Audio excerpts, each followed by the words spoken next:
Hey everyone, Dumont Owen here. Sorry it took me just a minute. I forgot to get how to get into StreamYard because I have to use Chrome and I normally use a different browser, but we won't advertise that other browser, okay? So Dumont Owen here, welcoming you to another Wednesday afternoon or Wednesday at noon, I should say, matinee.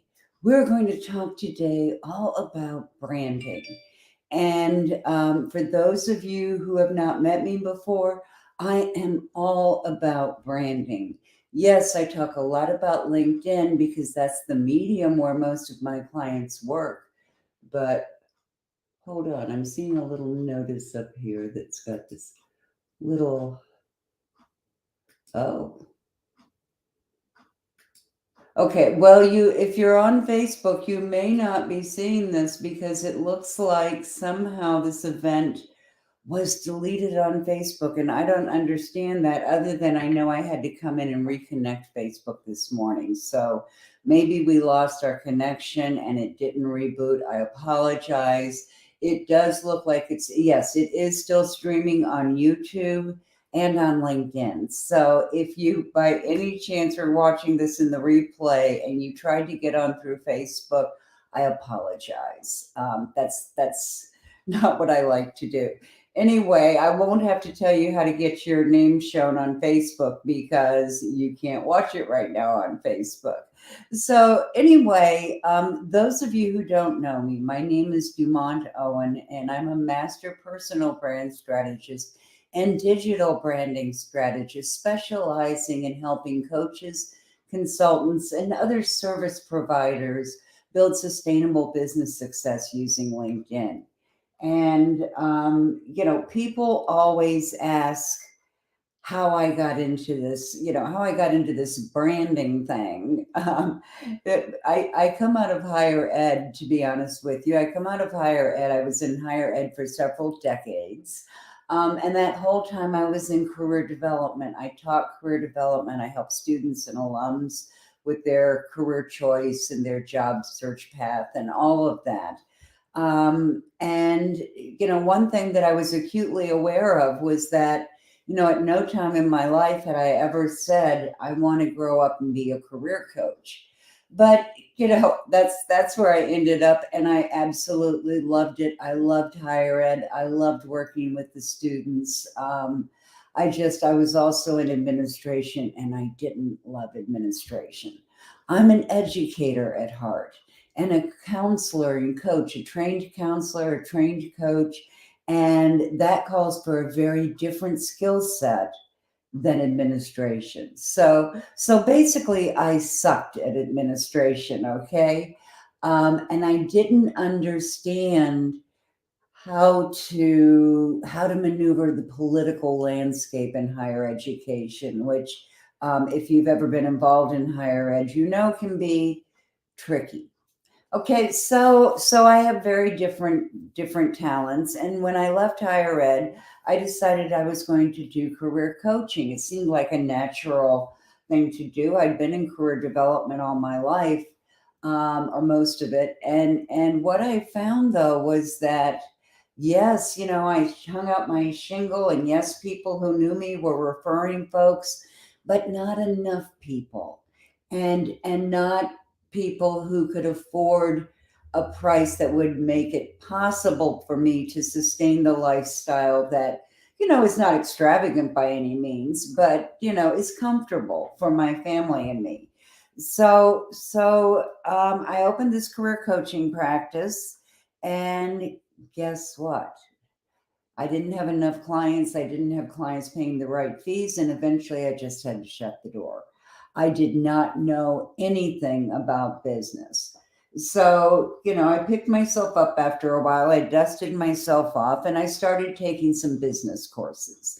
And one of the classes that I happened across at that time was in personal branding. And branding made a lot of sense to me because I knew from a career development point of view that if someone truly understands their brand attributes and promotes them, it can make a huge difference in their career because people see the parts of them, the brand attributes that they really want to promote and that they really want to promote within that organization. What I didn't see at that time was the application to myself. I saw, how I understood how important branding could be from both a personal and a professional perspective, but I did not apply those lessons to myself. At the same time, I started taking business courses and I did learn about marketing and building business plans and all of that. So, about a year later, I relaunched my business under the name of Radically Rewarding Careers. And it was going great. I now understood marketing to, enough of an extent that I was able to at least get clients in the door, and I was getting more clients and I was getting clients that I liked working with. And life seemed pretty good. I was just rolling along there when I fell down a flight of stairs and fractured my pelvis in 5 places. That resulted in me losing a year of my life. I was totally incapable of even getting down the stairs to go anyplace. And I lost my business, probably because I was really just too depressed to deal with it. So when I started feeling better, I realized that I had to find a way to make money because I have a family. I was the main source of income. I needed to make money, so I started looking around. I realized that I really wanted to do something with branding because I really enjoyed the whole process and really believed in it. But I also needed to find a way to make money. And after looking around, I finally decided that pathway was LinkedIn. And the reasons are really pretty simple. LinkedIn gets more referrals, more marketers use LinkedIn. LinkedIn users are more affluent than the users on other platforms, so they can afford, my services. It's the place where people go to do business. And it actually converts better than any other medium, including Google Ads. So, I saw that. I was ready to go. So I built, I had to learn how to use LinkedIn quickly. At the time, they were telling us that to use LinkedIn effectively, you should post 5 times a day. Get that, 5 times a day, and invite 500 people to connect a week. Well, I don't know about you, and whether you are capable of doing that. I actually tried and I ran myself into the ground. So I realized that I had to come up with a system of my own. And that's what I did. I came up with a system I called the lucrative LinkedIn system. And if you keep coming to these little noon soirees, you're going to hear about it. It's a 4-part system that lets you build your entire lead generation system and sales funnel in about 6 weeks. So keep coming back and we'll be talking about that. But right now, what I'd really like to know is who's here and where are you coming from? Who's watching today? And sometimes there's nobody watching live. But then I look and I see that 300 and some people watched it on the replay. So if you are live with me, I'd love to see your name and where you're coming from. If not, then you'll catch us on the replay. And there are a whole bunch of cool things coming up that I really want you to know about. So be sure to watch this whole thing through. Okay, so what I'm going to do is I'm going to start talking now about how to build your brand in bits and bytes. And so that's what we're going to be talking about. Let me see, I believe you can see my slides. If there's anybody that cannot see them, would you let me know right now? Okay. Okay. So hold on. Oh, hi, Michael. How are you? Oh, and there's Sharon. Hey, yeah, Cleveland. Hey, Sharon. I haven't seen you for a while. It's really good. And Janine. Hey. Oh my gosh, I'm so excited to see all of you. I didn't think there was anybody out there. but that's what happens when you don't click comments. So, oh, and Pervy, hey Pervy. Well, I am just, my heart is jumping for joy. And Pervy, and Corrine, hi. Yes, it's great seeing you here. And Pervy, I will be getting back to you. I was able to resolve that, oh, excuse me.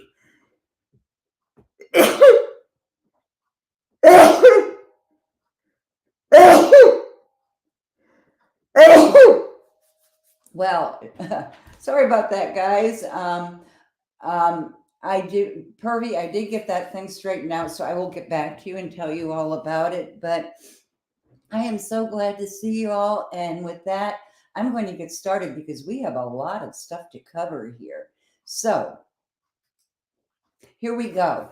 The first thing I want you to know is I want you to stay on here because at the very end, well, actually, right here, if you want to write it down real quick, I'm giving you my personal branding toolkit.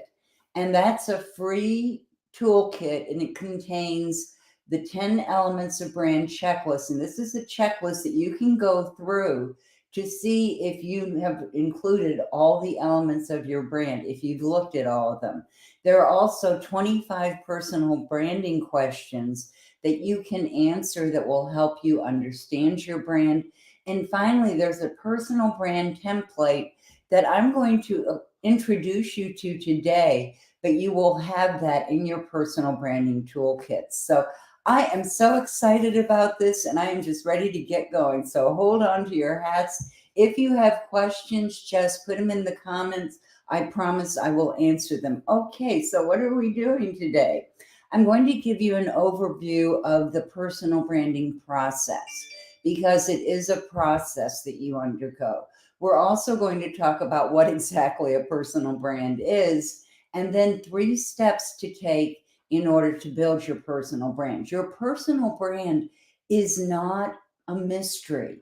It's not that hard to understand. So let's get going with this. Let's first talk about the process. Okay, so what exactly is a brand anyway? Whoops, I went past it. Okay, we define it, and I follow and we'll be talking about this in a minute. I follow the REACH formula for personal branding, and that defines personal branding as a unique promise of value.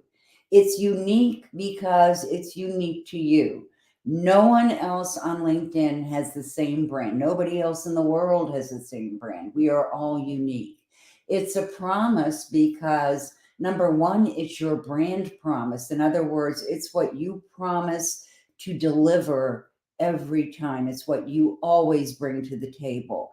And it's also a promise because it's authentic.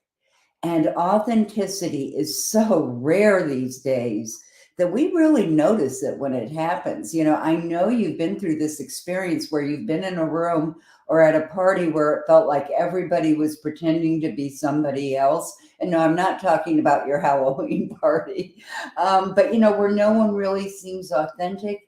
And then someone who just wears their brand, their authenticity easily, walks in the room and everyone notices. Everyone notices that person because they are so authentic.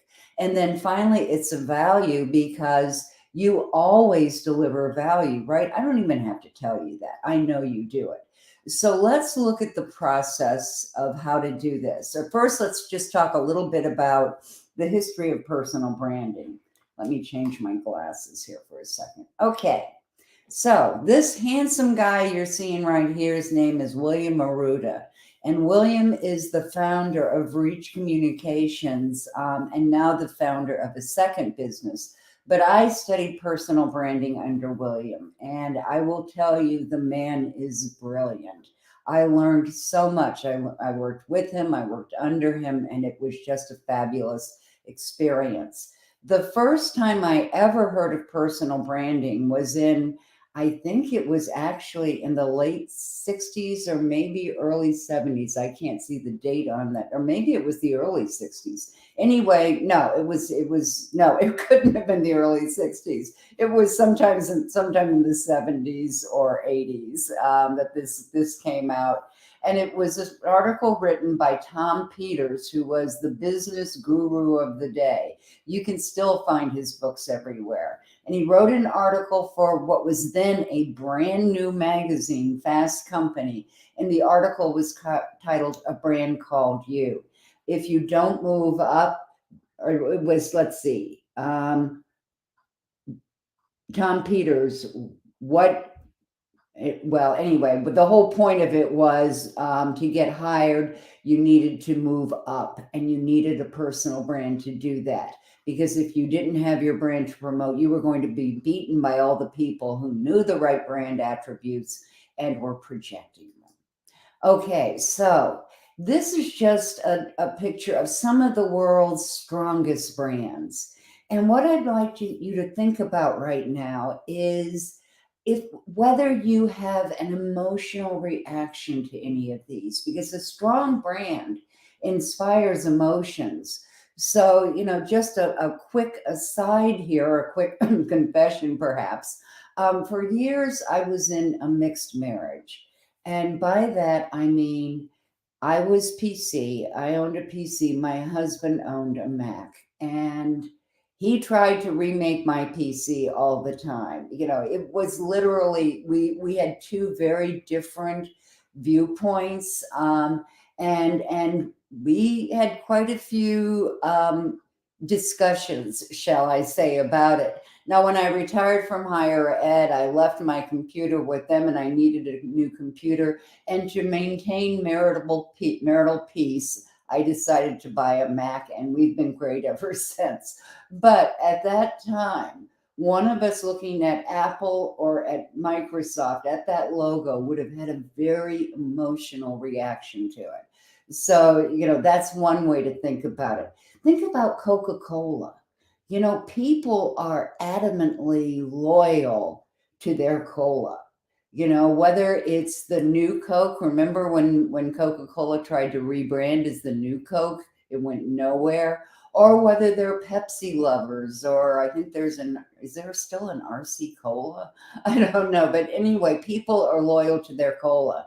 And if they walk into a restaurant and they are absolutely committed to the Pepsi camp, they are not going to be happy if they see that the only choice is Coke, and vice versa. So brands often bring out an emotional reaction. How do you feel about Facebook versus how you feel about LinkedIn? How you feel about Marlboro? That could be tied into how you feel about smoking. So all of these things are capable of evoking a strong emotion. Now, I wanted to just talk for a minute about the difference between a brand and a commodity, because very often the easiest way to understand what something is by understanding what it is not. I learned this as a seventh grade English teacher. So a commodity is something that we deal with that is a thing. Commodities are things like coffee and tea and pork bellies and oil. All these things that are traded, okay? But a commodity is generic. It doesn't have a logo or a brand or anything like that with it. When we go into a grocery store that has a big bin of coffee beans that we can choose from, we have a choice. We can reach over and get one that has a brand on the front of it, or we can just get the generic kind the grocery store sells. And which one do you think you would pay more for? The commodity, right? You are always going to pay more for Starbucks Mermaid. She just commands a bigger price, right? And she is easily recognizable. They chose a green that is kind of tied in with the the whole ecological move and environmental move. And the mermaid brings in some whimsy. I mean, it's a very strong and very powerful brand, and it brings about a lot of loyalty. And if you think about it, I don't know if you've tried this recently, but we have local coffee shops Have you gone and tried buying a cup of coffee in one of your local shops and then going to Starbucks and buying the same thing? Guess where you're going to pay more, right? But you're not just paying for Starbucks coffee. You're paying for that brand, for that image that they have painted in all our heads. Starbucks is cool. And Starbucks started out as a place where people met on their way to work or between jobs or wherever they were going. So Starbucks is definitely a brand versus a commodity. Okay, so why do we talk about personal branding? And what is the process that we follow? Well, we follow a three-stage process to get to that brand statement, which is, remember, your unique promise of value. So the first stage is extract. And by extract, I mean that we are going to unearth your brand in that stage. Because guess what? This may be good news, this may be bad news. You already have a brand. Yeah, someone said, and I wish I knew who it was, I would go back and find it, that your brand is what people say about you when you leave the room. That's pretty close. It's your reputation. So your professional or personal brand is your professional reputation. And I want you to always keep in mind that LinkedIn regards your promoting your professional reputation or your professional brand on LinkedIn as one of the 4 keys to being successful at selling on LinkedIn. So you want to be clear on your brand. The second part is express, and that's where you're communicating your brand. So that's all about that content marketing. That's about our profile. What are you going to put up there for people to see about your brand? Because you want them, when they land on your profile, to immediately say to themselves, oh my gosh, I'm in the right place. Or, uh-oh, this one isn't for me. Either one is okay, because powerful brands have a really unique characteristic about them, and that is that they repel as strongly as they attract. So your brand, if you have a branded profile, a powerfully branded profile, when you look on that, you should be able to see that most of the people coming to your profile are coming because of your brand. Now, how can you figure that out? Well, on your LinkedIn profile, if you scroll down to your dashboard, it has a place that says profile reviews. Now, if you have the free LinkedIn, I think you can only see who looked at it yesterday and today, or yesterday and tomorrow. Well, not tomorrow, but yesterday and today. So you can't get a whole lot. If you have Sales Navigator or one of the other premium ones, you can see up to a year of who's visited your profile or how many people have anyway, and the companies and all of that. But it's a really good thing for you to look at, so you know whether you're attracting the right people or not. And if not, then it's time to tweak your brand, right? So that they do know who you are and they are coming to you for the right reason. And then finally, the last piece is exude. And that is aligning your brand environment, everything that has to do with your brand, having them all in alignment. So we're going to talk about that in a few minutes. What I want you to remember about your brand is that, unlike when you're looking at a magazine and you see an article or something that you can purchase, it's flat, right? It's just in that single dimension. You look at it, there is no depth to it. Now compare that to what happens when you're watching a commercial on TV, or something that popped up on your laptop, or you're even listening to something on the radio. That has more than one dimension. You are not being promoted, or you are not being depicted as a picture on a sheet of paper that is flat. You are there in all those gorgeous, rich dimensions and characteristics that make you you. So in order to be yourself in 3D, in order to be yourself fully branded, you want your brand to apply to you as you are in work, in life, and in the world. So your brand should be the same whether you are at the church picnic, or you are at a soccer game, or you are working with a client. You are always the same person. And you know what? That is so much easier. I think it was Anne Morrow Lindbergh who said the most exhausting thing you can be is inauthentic. And if as a kid you were like me, well, maybe you weren't. I hope you weren't. But if you were, you probably told a few fibs. And the thing about telling a fib is that once you tell it once, you have to remember it forever because people will catch you at it. So be yourself in 3 dimensions. So let's look at the first piece, extract. Now remember we just defined it as a brand as your unique promise of value. So unique has to do with your peers, your colleagues. Who else is operating in the same space or playing in the same sandbox? Who has the same area of expertise that you do? If you look up people who do personal branding or you look up LinkedIn experts on LinkedIn, you're going to find thousands of people, maybe hundreds of thousands of people. But that doesn't mean that I can't be there. I'm different than those other people. And so that's my brand. That's what makes me unique. Now, it's also a promise because it's authentically you and it's what you always deliver. You are always the same person. And finally, it's a value because it's a value to your target audience. And if you take nothing else away from this today, take that you need to know what is valuable to your target audience. And what is valuable to them is what is relevant to their challenges and their promises. The things that are keeping them up at night are the things that make it of value.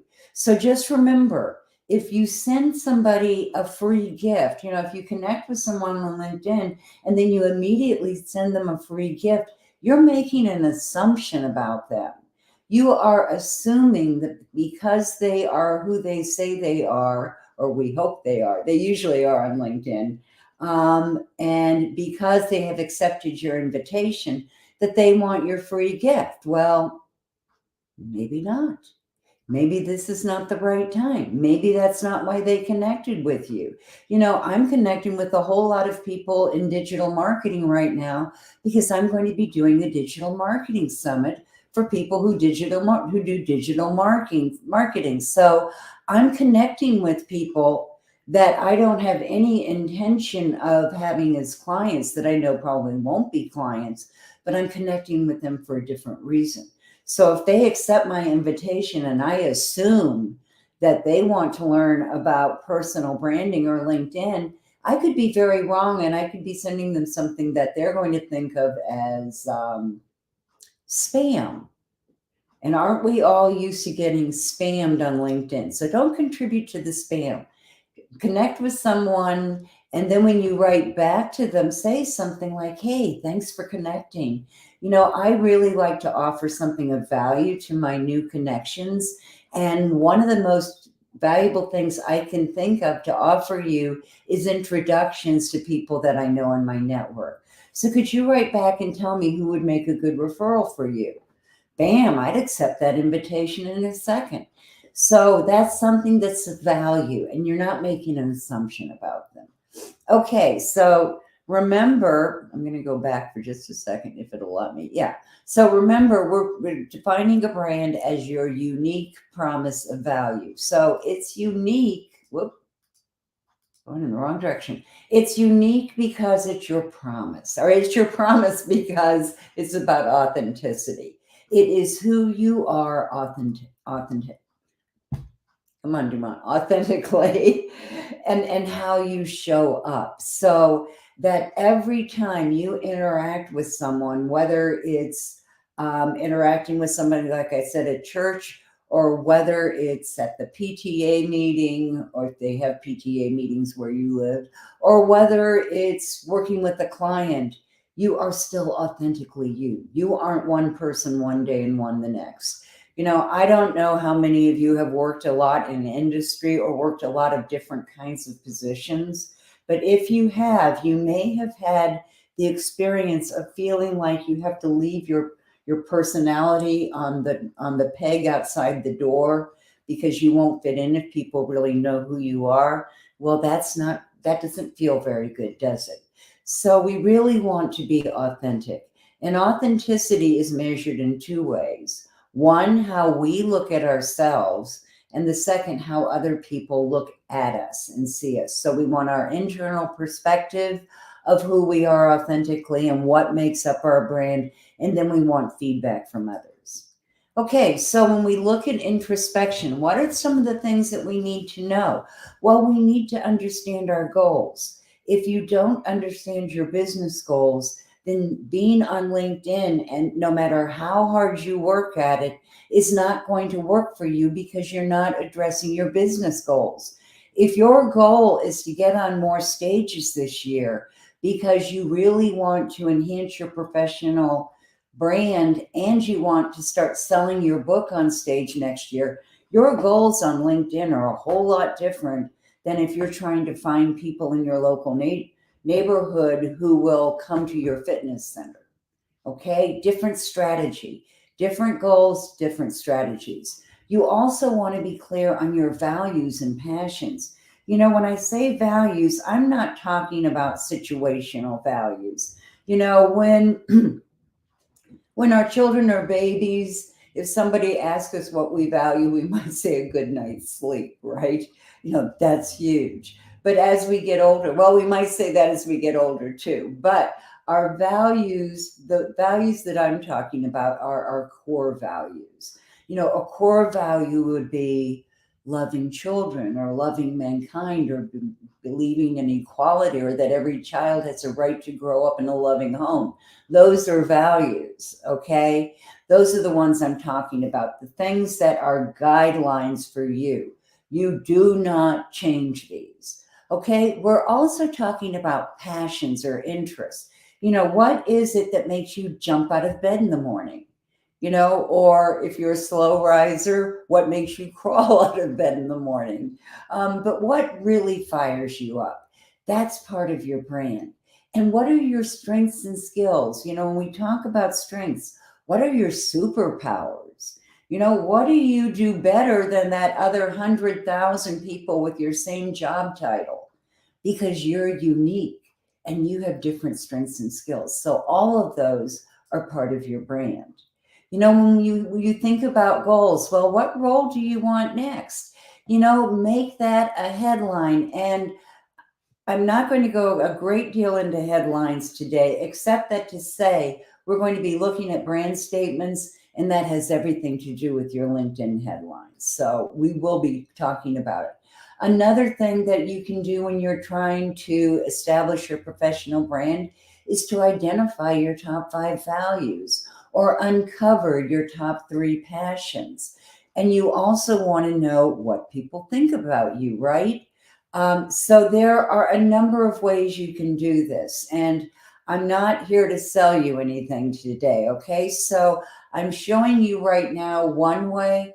Remember, I also told you at the very beginning that I have a free personal branding toolkit that you can download, so that can help you too. But the whole point of the personal branding survey, which was developed by William Arruda and is really a powerful instrument, is that it gives you the opportunity to look inward and then to assess external perceptions. So you would take this survey, which asks you all kinds of questions that are related to your brand.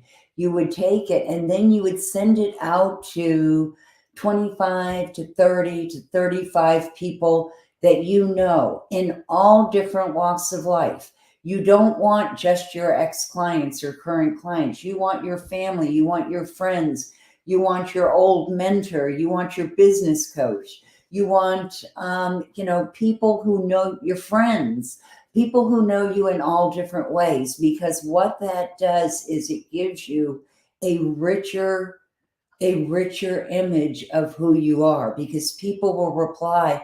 And because this branding survey they reply anonymously.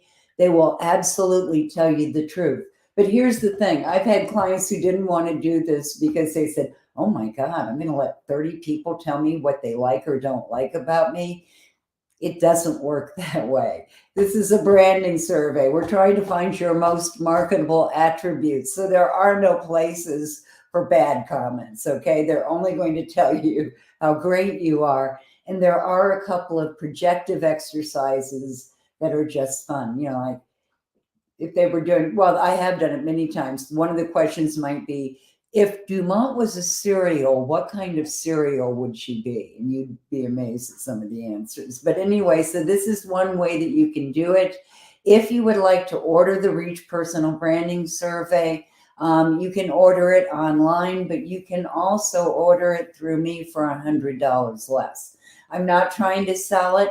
I'm just letting you know that you can get it for less if you want to, and you can contact me on LinkedIn to find out how to do that. But this is a great instrument, and it gives you a lot of really great feedback. Okay, so what are some of those things that we're looking at? We're looking at your superpowers, right? And we're looking at all those things that I talked about, like your passions and your values and all of those things. And I have questions about those in your downloadable personal branding toolkit too. It's not as scientifically accurate as the survey is, because Williams tested this and had it, authenticated as a strong mirror, as a reliable survey. It does measure what it says it does. So it's a great instrument. Okay, the second part that we talked about was value, or what we're saying here is what makes you compelling. That has everything to do with relevance. And remember, I was talking about your target audience. Is this something that's relevant to them, or is it not? And one way to find out about these things is to follow some of the decision makers and influencers on LinkedIn who are your competitors, because there are all kinds of advantages to those. And if you come back in a couple of weeks, I'll show you one really cool one. But you want to know how they describe themselves. You're not going to copy what they said, but you want to know how they describe themselves, who follows them, and what some of the key words are that they're using. So there's nothing wrong with that. But you want to make sure that in every interaction you have with your target audience, you are offering value, whether that's a piece of content you're putting out as a post, or whether it's in a message that you send them. Make it an absolute requirement for everything that you do. You will see a change very shortly. Okay, so in order to be relevant, you have to be absolutely clear on your target audience, or you can't focus your strategies to get them. And to do that, you can map out your target audience, starting with you in the center, and then go in these concentric circles, your family and friends, your neighbors, and friends of friends, the people who live in your city, but you have no idea who they are. All of those are part of your target audience. Okay, and then finally, remember we said a brand is your unique promise of value. Well, it's unique because it differentiates you from all those other people who are playing in the same sandbox you are. Okay, they either have the same field of expertise, or they're in the same industry. Whichever, it doesn't matter, because you're going to know what you have in common with them. So what are the basic qualifications for someone in that field, and then what makes you different than all the other people. So you want to know what you have in common. And that can be a source of keywords and attributes and all kinds of things.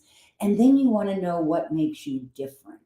And that difference doesn't have to be something ground or earth shattering. That difference may be your sense of humor. That difference may be the program that you have. Maybe you have an 8-week program and everyone else has a 12-week program. And so people can finish yours faster. Or maybe you have a particular area of expertise. Maybe you're in personal branding, but you specialize in the chemical industries. Okay, so or chemical related industries, polymers, whatever. So what differentiates you in that case is that you have actually drilled down. Well, it's not going to be your industry. It's going to be within your industry. Perhaps you're a personal brand strategist who works with chemical companies and specializes in the polymer industry. So you're getting much more unique.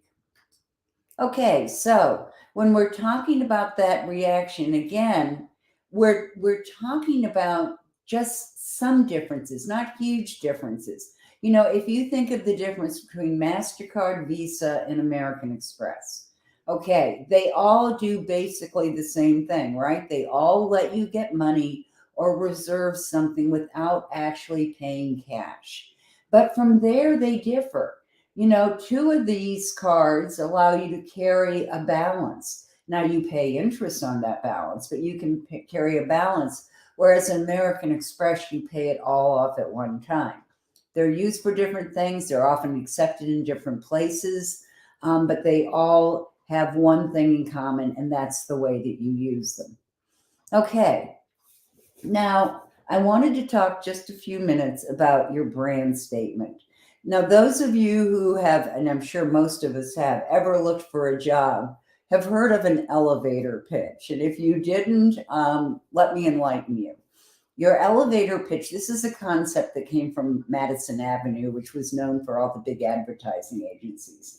And your elevator pitch was supposed to be the pitch that you could make, the explanation of who you are, the introduction as to who you are and your qualifications. You could make that in the time it took an elevator to descend from the 10th floor to the first floor. It was your 10-second elevator pitch or 30-second or whatever it was. It was from the 10th floor to the first floor. And I used to think, because I used to teach students how to do these, and I would try and teach them how to do it in a way that was conversational. Because the last thing that any of us want is to get on an elevator and have someone pitch us right away. You know, if they get into the conversation with us, that's great. We want to know more about them. We're going to ask more about them. But if the minute the doors close, they're going, hi, I'm Dawn Owen. I'm an accounting major and I have a 4.0 and I'm in these groups and these student associations and I graduate this December and you should hire me because, oh, did I say that I have a 4.0 GPA? You know, when that elevator door opens, that person's going to be out the door and running for their lives. People don't want to be preached at, right? Do you want to be preached at? No.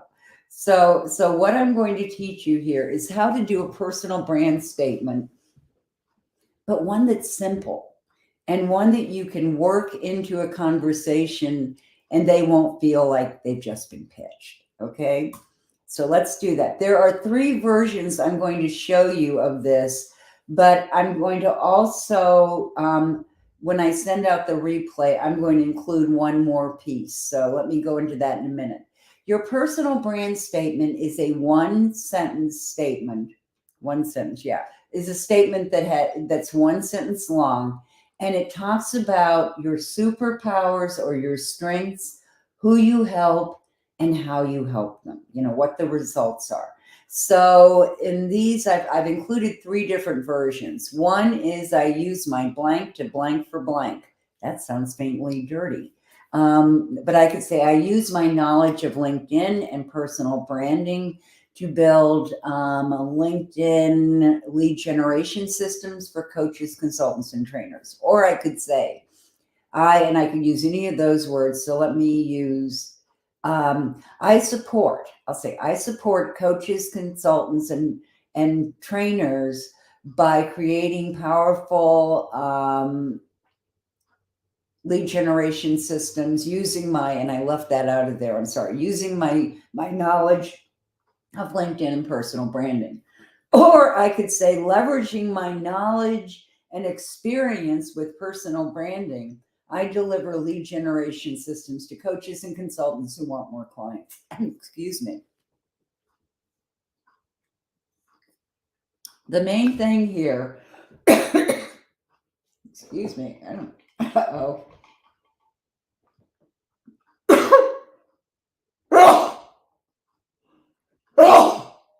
Yeah. Okay, sorry about that. The main thing I want you to remember is you want to list something about your strengths, you want to talk about the results, and you want to talk about who you help.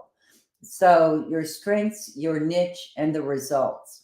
And I'm going to send you a sheet with the replay that has different versions of this. Okay, 3 simple rules for your personal brand statement. Can only be 1 sentence long, and you saw those were pretty short. It's easily understood by a 12-year-old or a 7th grader. And since I used to teach 7th grade English, this makes inherent sense to me. 7th graders are really smart. And if they have to ask you what your brand means after you've told them, you need to work on it. And then finally, it should be simple enough that you can recite it from memory. Okay? Pretty easy. So let me give you just a couple of examples. Sorry about that. Here's an example.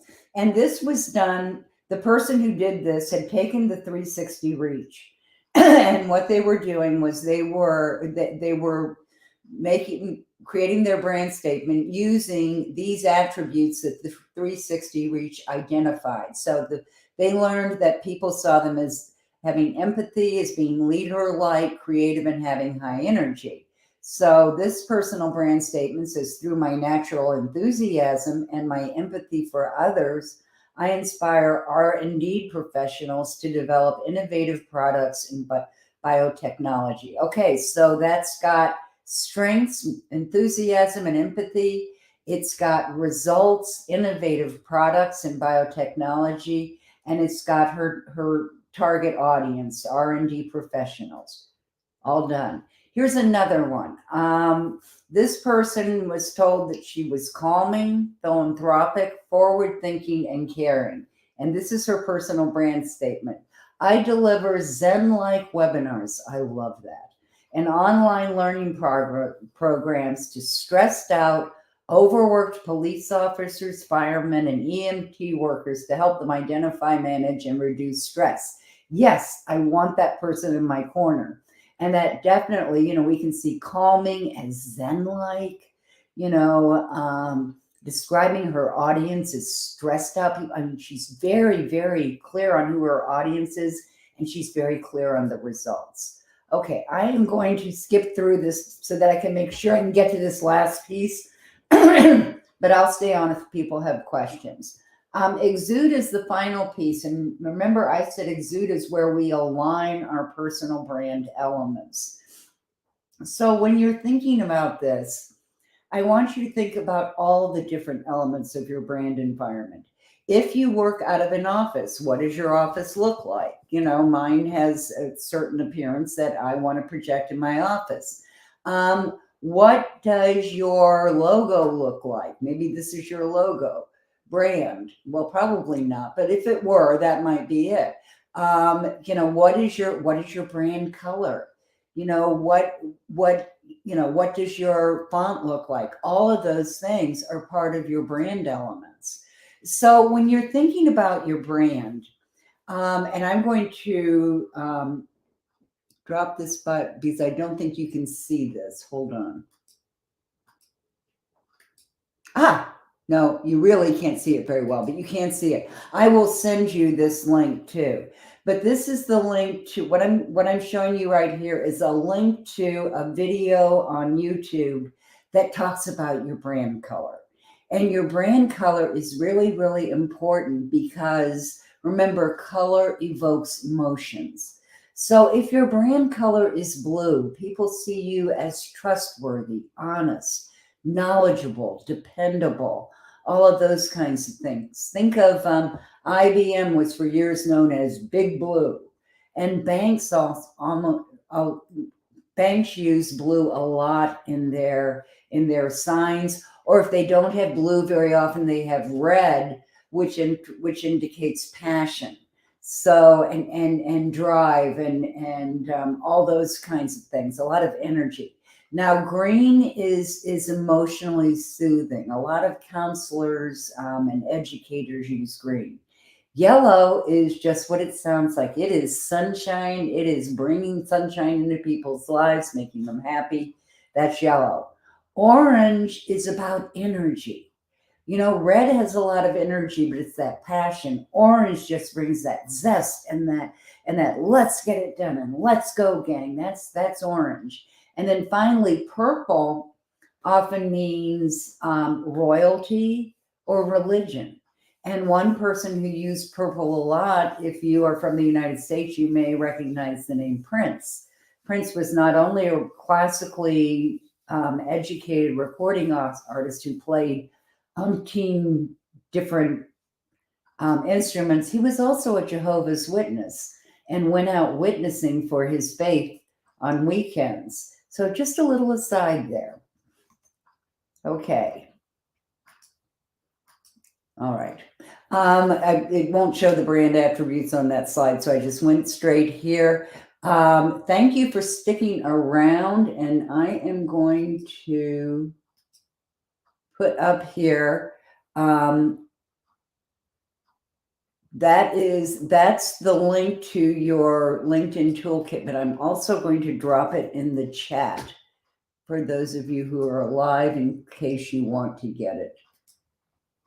Now, hold on. Okay, so it's in, whoops, an error occurred. Oh, that's because it's looking at Facebook, I think. Okay. Let's see. Oh, no, there it is. Okay, it's showing me the error message below that. Okay, so what's included in this toolkit is a set of questions about personal branding, information on how to do your and information on how to do your brand statement. And when I send out the replay, I'm also going to send you a sheet that has examples of brand statements. So let me stop sharing. Okay, there y'all are. Hey, everyone. I hope you all got a lot of information out of today. If you still have questions and I did not answer them, you can send them to me at my email. That is, I'm going to put that in the comments, dumont@dumontowen.com. You can email me. Did it do it? Wait a minute.